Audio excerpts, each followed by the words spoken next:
Our watercolor setup is going to be very simple. We're going to be using 3 colors in order to make the entire fur of this monster, and since it's gonna have some pink and some purple freckles, I'm going to be using this pink that I love because it really mixes nicely and it separates from the blue and creates really awesome purples. So let's start by activating our watercolors with clean water. One of them is already activated because it's been really humid here in Uruguay, and the other 2 are a bit drier, so I'm gonna add water. The brush that I use, it's always round. I really don't use any other kind of brush. So what I'm going to be doing is painting the background of the monster in this lovely turquoise color, which is by this Proud Creative, and it's one of my friends. It's an artisanal watercolor, and I really love the pigmentation and also how it has these tiny textures when you're painting. So I'm going to be using this one. I'm going to zoom in a little bit so you can appreciate better what I'm doing.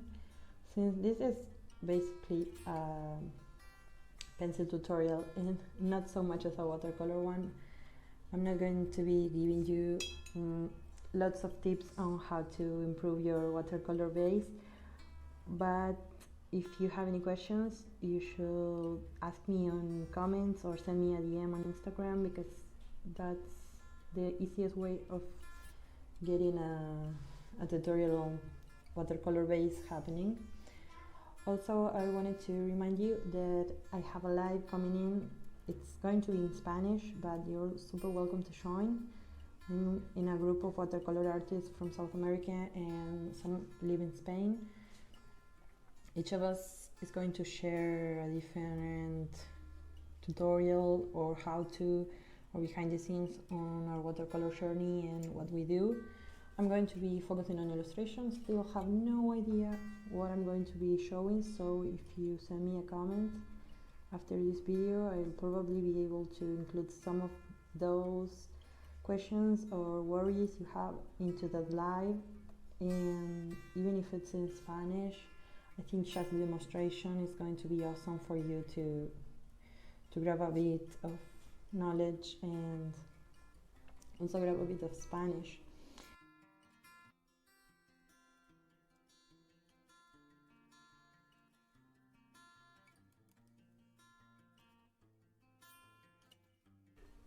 This is the watercolor base.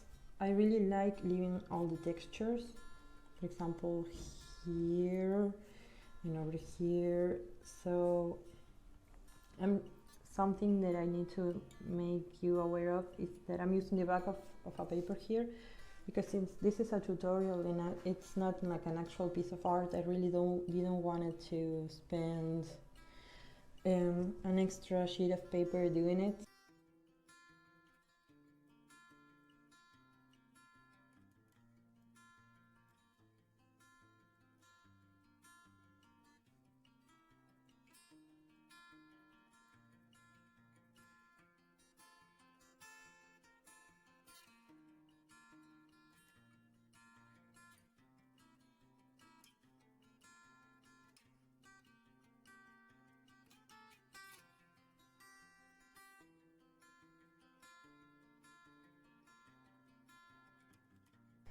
A bit of a shading here using this new blue that I got from a local store. It's my first Schmincke. I really don't know how to say the brand. That's a common problem for me.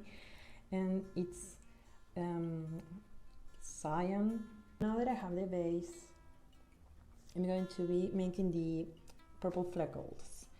I'm going to be mixing purple here first in my palette because I don't want the pink to explode all over and make a very big splash. So I want to have like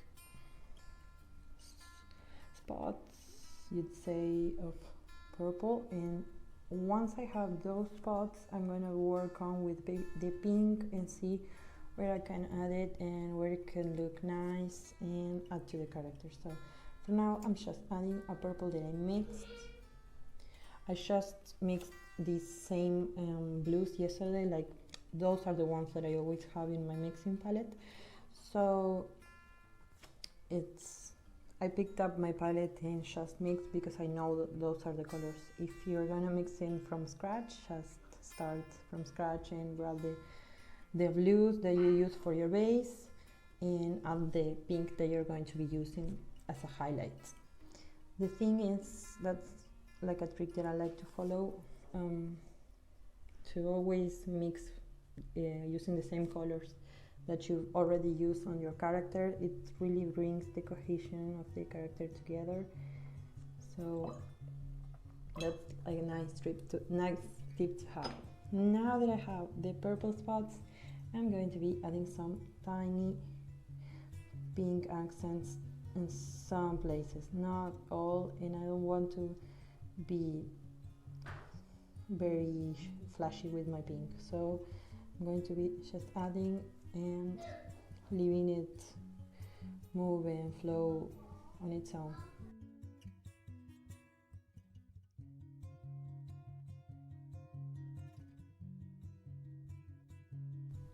So this is your basic watercolor setup for this monster, because I wanted to make something cute.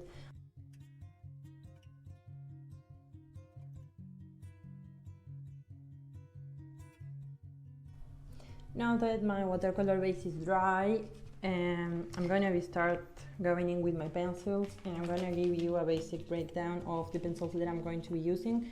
But since this is a technique that it's really adaptable no matter the amount of pencils you have, just feel free to edit out if you have less of any of the colors.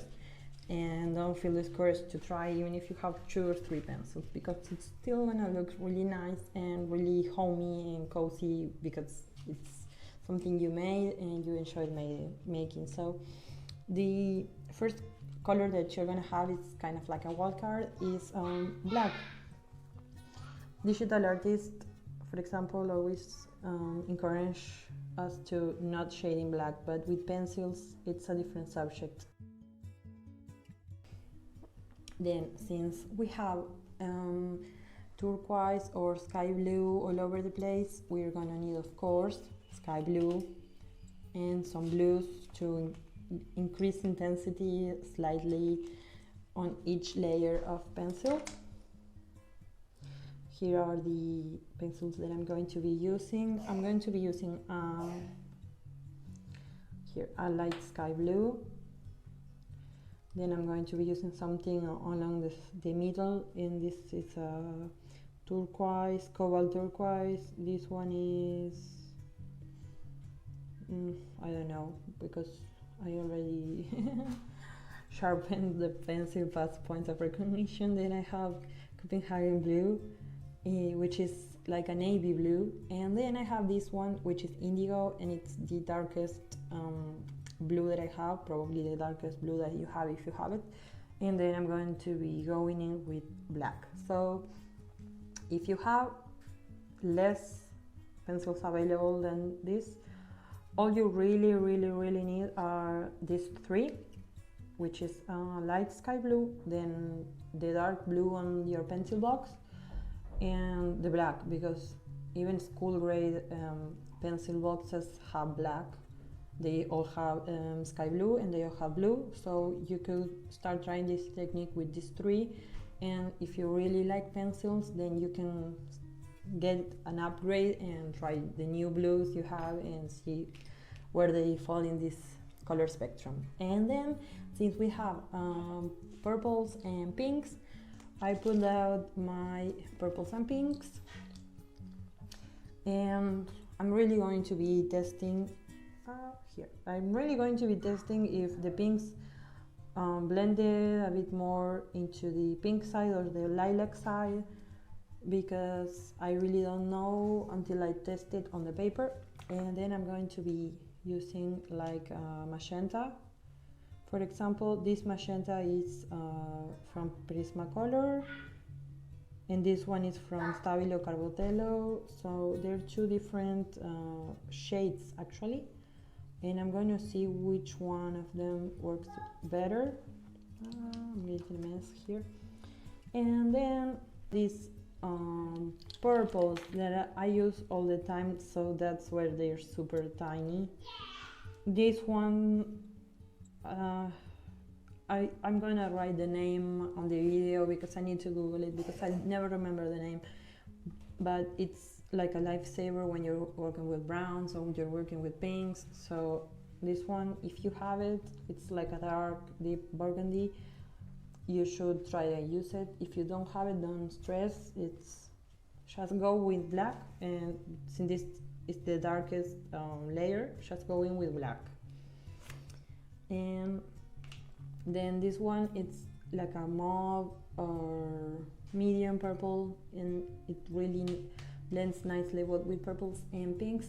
And then a purple pencil, or violet, which is going to help you build the darkness and the depth of the layers. We are going to go in first with pinks and purples, since those are like the highlights of this creature, this monster.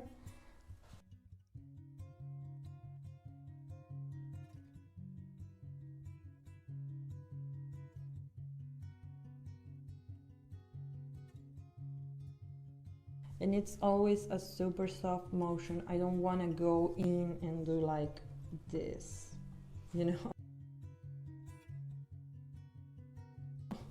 where you break your pencil. I want to do something soft and that it allows me to make more layers. I usually sharpen them with sharpeners because it's easier when you have a toddler and he's grabbing your stuff. But since this one is tiny and it's prone to breaking the lead, I'm going to be sharpening them with this. And the only reason I don't do it more often is because I don't want my toddler to be around this cutter. So, but yeah, sharpening with pencil sharpeners is not the best for soft pencils, but has to work. So now I'm going over it with the lilac. So like I was telling you before, my pencil snapped. I don't want to do this where you don't see the background. We want to do this, but it's very soft and you can build up more layers over it. If you already go too deep, too dark on your first layer, then you're not going to be able to add another layer on top. So just start soft and you can always add more intensity over it. So I'm going to grab my magenta now, and I'm going to grab my magenta now and start adding it, not at the top of the spot, but on the bottom, kind of like 3/4 down the spots.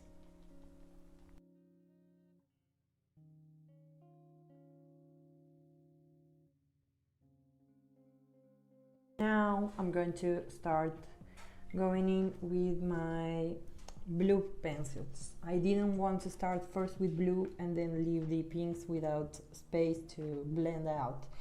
So I'm going to start from the top. Not exactly the top of the creature, because I want to have space if I need to add more fur on the top. But almost at the top, for example here, and work slowly and softly back to the bottom of the. And I'm going to be making the hands too.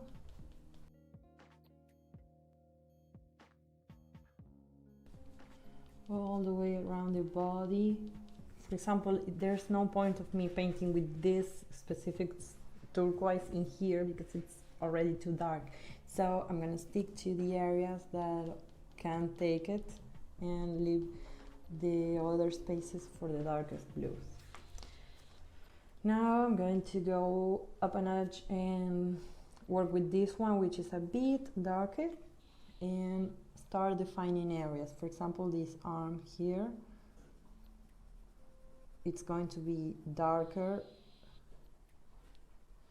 around the hand because the hand is propped up. Then I'm gonna be working with even darker pencils to make it pop a bit more and give it more definition. Also, I'm going to be going all around the hand, but the arm actually, and stepping outside the lines with fur, just like I did on this one, because it's actually a furry creature, so there's no point in staying inside the lines. But remember to do it in a direction that seems accurate to how a character will look with fur. For example, for this texture, I'm obviously getting inspired by Sullivan from Monsters Inc. and Monsters University, because the actual inspiration came because I made another tutorial and the spot that I was making was kind of like a material that was brown, and at the end of the video I said you can even use this texture to make Sullivan, and I said, well, why don't I just teach you how to make a texture similar to Sullivan's. So there you go.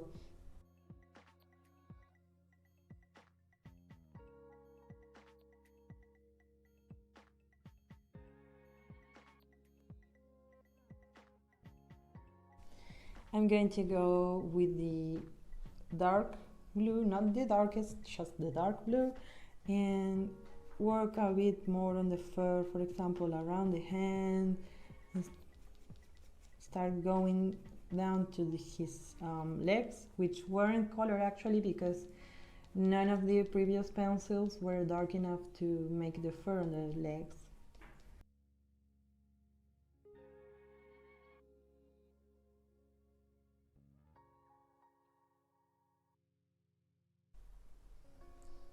Now I'm going to be delimiting this other arm, since that one is propped from behind the body. I'm going to be making like a line to separate. Also separate the fingers, that's important, so it has expression and it looks like he's waving or saying hello. And also adding some fur on the arm, this arm. You can see that he starts to perk up and look a bit more cheery and fun.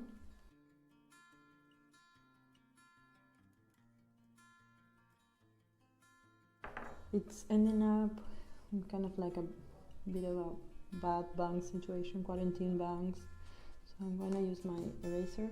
This eraser is from Tombow and it's really a lifesaver working with pencils because it really erases the incorrect lines that we sometimes make. Then I'm going to add a bit of a purple shading here so it looks a bit more bright and cheery, kind of like a purple afterglow here in the legs as well. And then I'm going to be working with my indigo, which is the darkest blue that I have, and further defining the sections of this monster's body.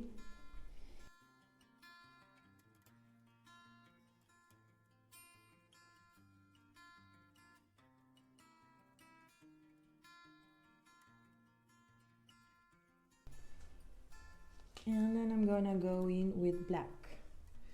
The purpose of black, like I showed you at first, it's to shade past the point of This is my dark pencil and it goes no darker.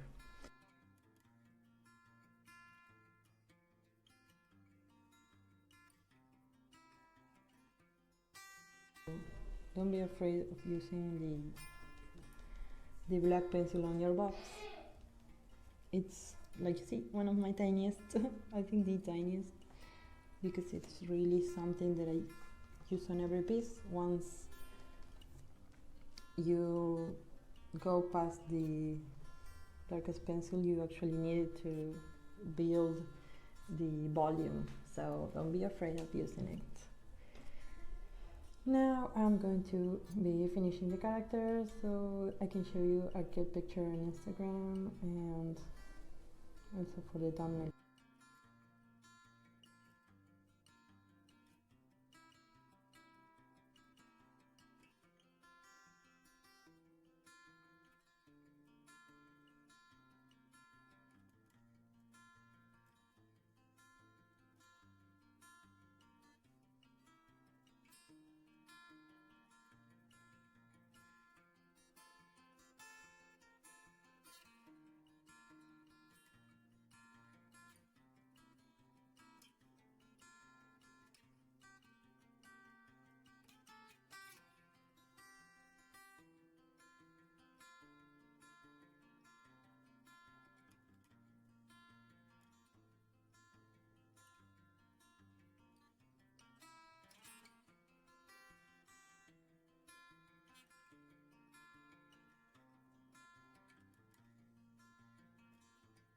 Thank you for watching the tutorial and let me know what you think of it. Oh, and the tiny bear is hidden, so I'm gonna put it here so it looks cute in the picture. Thank you.